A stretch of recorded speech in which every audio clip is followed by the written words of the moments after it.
영국의 풍자 만화가로 유명한 맥스 비어봄이라고 하는 작가가 있습니다. 노벨문학상 수상자인 조지 버나드 쇼가 누구도 감히 비교할 수 없는 맥스라는 평가를 내리기도 했습니다. 그가 쓴 우화 소설 가운데 행복한 위선자라는 제목의 책이 있습니다. 이 소설의 주인공은 조지 헬입니다. 그의 이름은 지옥이라는 말이 들어갈 정도로 아주 못된 짓만 골라서 하는 사람이었습니다. 얼굴은 험악하기 그지없었고 인간미라고는 눈꼽만큼도 찾아볼 수 없었습니다. 성격까지 괴팍해서 사람들 사이에 늘 분란만 일으키고 방탕한 삶을 살았습니다. 당시 귀족들은 그의 이름을 입에 올리는 것조차 꺼려했습니다. 그러던 어느 날 그는 사랑에 빠졌습니다. 아름답고 순결한 오페라 배우인 제니 미어에게 터질 것 같은 감정으로 사랑에 빠지고 만 것입니다. 그는 그녀에게 온갖 사랑스러운 말로 청혼을 해보았지만 그녀에게서 돌아온 말은 언제나 싸늘한 거절뿐이었습니다.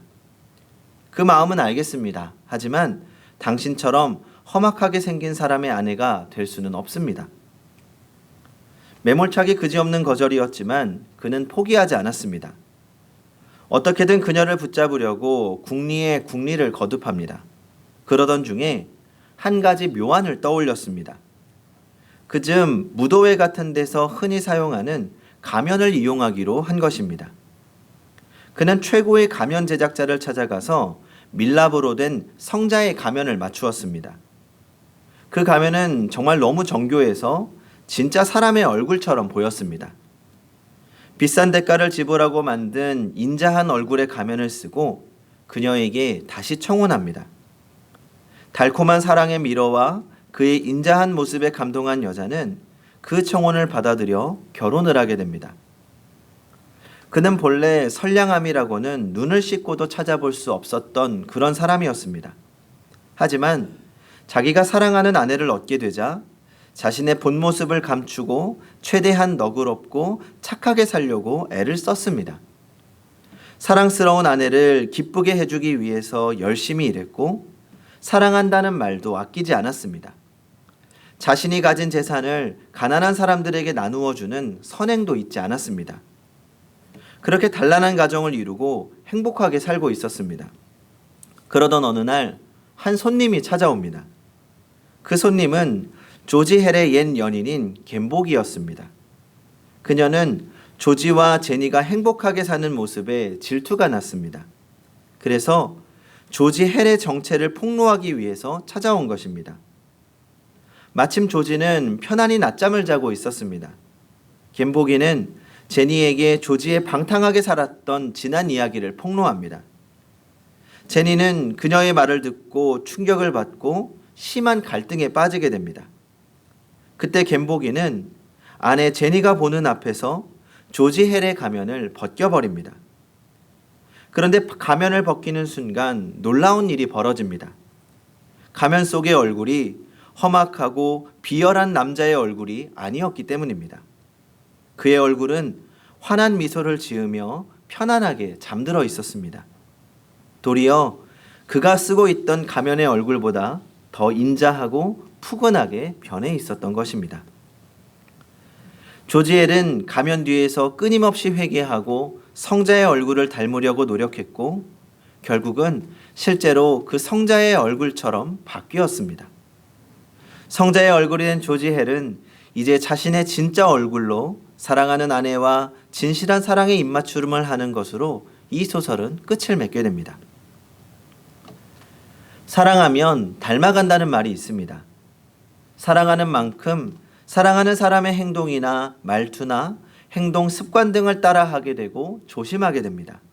그러면서 조금씩 사랑하는 이의 행동을 담게 되고 습관도 담게 되고 말투도 닮아가게 됩니다. 그것은 얼굴에서도 그렇고 마음가짐에서도 그렇습니다. 우리의 습관이 하루아침에 이루어지지 않는 것처럼 우리의 인격도 하루아침에 만들어지지 않습니다. 오랜 시간 갈고 닦으면서 조금씩 연마해 가면 나의 인격도 조금씩 성숙하게 되어져 갑니다. 위대한 사도였던 바울도 마찬가지였습니다. 사도 바울은 예수 믿는 사람들을 결박하고 예루살렘으로 끌고 가기 위해서 대제사장이 발행한 공문을 손에 쥐고 다메섹으로 향했습니다. 다메섹으로 가던 도중 부활하신 주님을 만나게 됩니다. 예수님을 만나고 나서 바울의 인생은 완전히 바뀌었습니다. 유대교회에서 출세의 길을 가던 사도 바울이 전혀 다른 길, 복음을 위해 자신의 생명을 바치는 복음 전도자의 길을 걷게 된 것입니다. 그런데 우리가 바울을 생각할 때 짚고 넘어가야 할 부분이 있습니다. 사도 바울이 주님을 만난 후에 곧바로 위대한 사도의 길을 가게 되었는가 하는 것입니다. 사도 바울이 위대한 사도로 쓰임 받기까지는 그에게도 오랜 시간 훈련의 과정이 있었습니다. 다메섹에서 예수님을 만난 이후 그는 곧바로 아라비아로 가서 3년간 머물렀습니다. 그 3년 동안 사도 바울은 깊은 묵상과 영적 경험을 하게 됩니다. 그리고 예루살렘으로 가서 사도들을 만나고 싶어 했지만 사도들이 그를 만나주지 않자 고향인 다소로 내려갑니다. 거기에서 그는 약 6년 동안 조용히 준비하며 지냅니다. 나중에 바나바가 안디옥 교회에서 같이 사역하자고 부를 때까지 다소에 머물면서 하나님과 깊은 영적 교제의 시간을 갖게 됩니다. 그렇게 긴 시간을 보낸 후에야 바나바와 함께 안디옥에서 교회 사역을 시작하게 됩니다. 그리고 이후 전 세계를 누비면서 복음을 전하는 위대한 사도로 사역할 수 있었습니다. 요약하자면 사도 바울은 다메섹으로 가던 도중 예수님을 만난 이후에 거의 10년 가까이 영적 훈련의 세월을 보내면서 하나님 앞에 성숙해지는 과정을 거쳐야만 했습니다. 그 모든 과정을 거쳤기 때문에 지금 우리가 알고 있는 위대한 사도로서 쓰임받게 된 것입니다.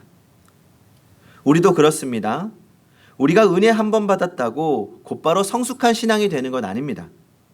말씀 한마디 깨달았다고 우리의 신앙 인격이 성숙해지는 것도 아닙니다. 계속해서 은혜를 받고 그 은혜 안에 머물면서 말씀을 읽고 묵상하고 기도하고 말씀을 듣고 깨우친 대로 살기 위해서 몸부림치려고 할 때 그때 우리는 조금씩 성숙한 신앙인이 되어갑니다. 앞서 말씀드린 행복한 위선자를 생각해 보겠습니다. 조지엘은 분명 망나니와 같은 삶을 살던 젊은이였습니다. 그런데 사랑하는 여인을 만나게 되었고 그녀와의 결혼 생활을 행복하게 지속하기 위해서 아내에게 실망을 주지 않기 위해서 정말 갖은 애를 쓰면서 살았습니다. 자신을 부인하고 어떻게든지 살아보려고 했습니다.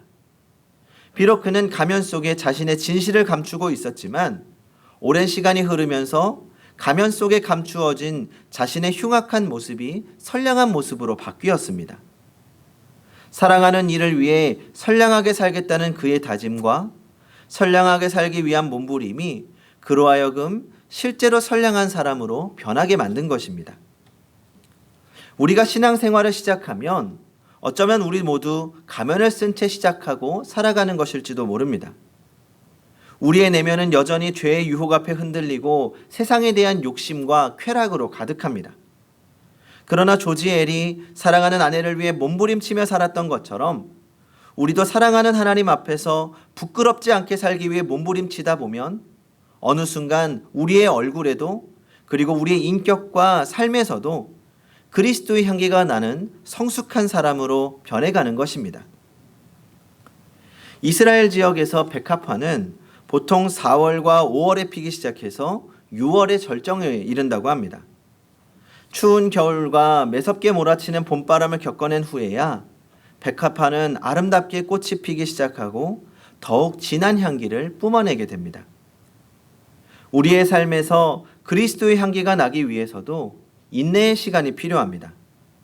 성경은 그 인내의 시간을 경건의 훈련 기간이라고 합니다. 오늘 본문에 포함된 디모데전서에는 경건이라는 말이 참 많이 언급되고 있습니다.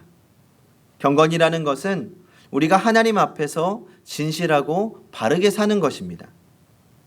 종교개혁자 깔뱅은 경건을 가리켜서 순결한 양심으로 하나님께 예배할 수 있는 마음이라고 정의합니다. 경건이라는 것은 우리 인간의 욕심과 욕망에 끌려 사는 자기 중심에서 벗어나서 하나님 중심으로 그 삶의 방향성이 변화되는 것을 말합니다. 그런데 죄를 가진 우리 인간이 하나님 앞에서 진실하고 바르게 산다는 것, 나 중심에서 하나님 중심으로 변화되어 산다는 것은 결코 쉬운 일이 아닙니다. 오늘 본문 4장 7절을 보겠습니다. 망령되고 허탄한 신화를 버리고 경건에 이르도록 내 자신을 연단하라. 경건에 이르도록 연단해야 한다. 여기서 연단한다라는 말은 벌거벗고 연습한다라는 뜻입니다. 이 말에서 오늘날 체육관을 뜻하는 짐나지움이라는 단어가 만들어졌습니다. 이 당시 달리기나 격투 등 운동 경기에서 선수들은 옷을 벗고 참여했습니다. 당연히 훈련할 때도 옷을 벗고 훈련했습니다. 운동 경기를 하거나 훈련을 할 때 불필요하고 거추장스러운 것은 다 벗어버리고 연습을 했고 경기에 참여했다는 것입니다. 불필요하고 거추장스러운 것들을 벗어버려야 참된 훈련이 가능하기 때문입니다. 올 한 해 우리는 경건 생활에 힘써오고 있습니다. 경건 훈련을 신청하신 분들뿐만 아니라 개인적으로도 하나님과의 관계 회복을 위해서 힘쓰고 계신 줄 알고 있습니다. 그런데 이 경건 생활을 지속하는 것은 결코 쉬운 일이 아닙니다. 매일 짧은 기도문을 읽는 것도 쉽지 않습니다. 반복되다 보면 늘 같은 기도를 반복하는 것 같기도 하고 식상해지기도 하고 매너리즘에 빠지기도 합니다. 그렇지만 그럼에도 불구하고 끝까지 경건의 시간을 붙잡아야 합니다. 경건의 훈련은 보다 깊은 인내가 필요합니다. 우리 자신의 게으름과 나태함과 부딪혀 싸우고 하나님과의 관계를 붙잡기 위해서 더욱더 기도하며 경건의 생활에 힘을 써야 합니다. 그리고 이 경건을 위한 시간은 홀로 보내는 시간이 아니라 함께 보내는 시간이 되어야 합니다. 그래서 이 개인의 경건 생활을 위해서 필요한 것이 경건한 신앙 공동체입니다. 경건 생활은 결코 혼자 하는 것이 아닙니다. 앞서 말씀드렸던 사도 바울도 처음부터 성숙한 사람은 아니었습니다. 하지만 그는 많은 교회를 다니고 섬기며 많은 사람을 만났습니다. 사람들을 만나고 이야기를 나누면서 자신을 끊임없이 돌아보았습니다. 좋은 일만 있었던 것은 아닙니다. 자신을 예루살렘 교인들에게 소개해 주었던 바나바와 싸우기도 했고 같은 교회 교인들과 논쟁을 벌이기도 하고 다른 사도들과 다툼을 벌이기도 했습니다.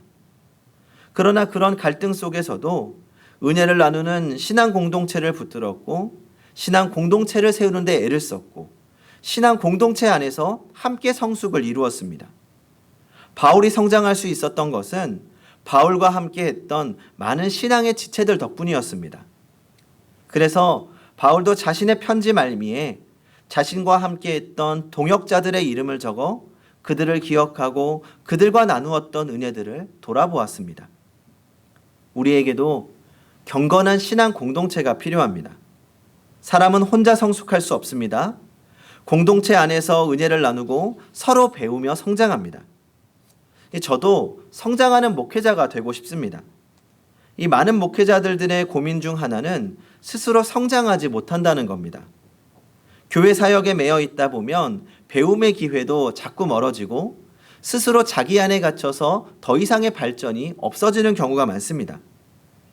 그래서 제가 목회자로서 성장하기 위해서는 좋은 목회자들과의 만남이 필요하다는 생각이 들었습니다. 그래서 정기적으로 제가 갖고 있는 모임이 3가지가 있습니다. 첫 번째는 설교 연구 모임입니다. 프로페짜이라고 하는 모임인데 이 프로페짜이는 과거 독일 경건주의 시절 말씀 연구 모임을 프로페짜이라고 합니다. 그래서 이 함께 성경을 분석하고 공부하는 모임을 이 월요일 오전에 새벽 기도가 끝나고 난 뒤에 이제 온라인으로 모임을 갖고 있습니다. 두 번째는 마을 목회 연구 모임입니다. 이 한 10분 정도 되는데 교회가 하나님 나라를 위해서 무엇을 해야 할지, 마을에서 어떻게 건강한 관계를 이루면서 성장해야 하는지에 대한 관심을 갖고 있는 목사님들입니다. 그 외에도 신학교 교수님 한 3분 정도가 함께 모여서 하나님과 세상으로부터 칭찬받는 교회를 세우기 위해 우리가 무엇을 해야 할지 함께 고민하고 기도하고 있는 모임입니다. 그리고 세 번째는 동네 목사 독서 모임입니다. 요즘 제가 가장 좋아하는 모임이기도 합니다. 이 은평 지역에서 건강한 교회를 세우기 위해 노력하고 있는 목사님들이 계십니다. 그래서 한 2주에 한 번 정도 함께 책을 읽고 토론하고 또 가볍게 차를 마시면서 이런저런 이야기를 나누기도 합니다. 이 편안하게 은혜를 나누면서 또 여러 가지 교회적 문제, 개인적 문제들을 함께 고민할 수 있는 모임입니다. 사실 제가 행복한 교회 담임 목사가 되고 나서 시간이 지나며 고민이 생겼습니다. 지금도 담임 목회를 한 지 벌써 이제 6년째가 다 되어 가는데, 그런데 사실 1년이 조금 넘었을 때쯤 내가 가진 것이 참 없구나라는 생각이 들었습니다. 스스로에 대한 한계도 느끼고 더 성장하지 못하고 퇴보하고 있는 것처럼 느껴졌습니다. 그러던 중에 이제 목사님들과의 모임을 갖게 되면서 내가 정말 얼마나 부족한지도 다시 깨닫게 되고 또 은혜를 나누고 배우면서 조금씩 다시 성장하는 것을 스스로 경험하게 되었습니다. 아니, 내가 성장하기보다 더 좋은 목회자가 되고 싶다, 성장하고 싶다, 그런 마음이 드는 시간이었습니다. 그래서 우리의 신앙이 성장하는 데 있어서 건강한 신앙 공동체가 얼마나 중요한지 다시 깨닫게 됩니다. 재미있는 것은 제가 말씀드린 세 가지 모임이 코로나 시대가 되었기 때문에 더욱더 가능해졌다는 겁니다. 제가 하고 있는 목사 모임들 중에 이 동네 목사 모임을 제외한 모임은 전국에 흩어져 있는 목사님들의 모임입니다. 그러니까 온라인으로 모임이 가능해지면서 시간과 공간의 제약을 넘을 수 있게 되었습니다. 그래서 오히려 코로나 시대를 지나면서 좋은 공동체를 만나게 된 거죠. 그래서 우리도 얼마든지 환경을 넘어서는 건강한 공동체를 만들어갈 수 있습니다. 이제 위드 코로나, 이제 단계적 일상 회복이 시작된다고 하지만 여전히 모임에 대한 문제들이 있을 수 있습니다. 하지만 이런 상황에서 우리가 모이기를 사모하고 또 건강한 공동체를 사모하고 기도한다면 하나님께서 다양한 방법들을 통해서 만나게 하시고 은혜를 주실 줄 믿습니다. 저는 우리 행복한 교회가 건강한 신앙 공동체로서의 역할을 하기를 소망합니다.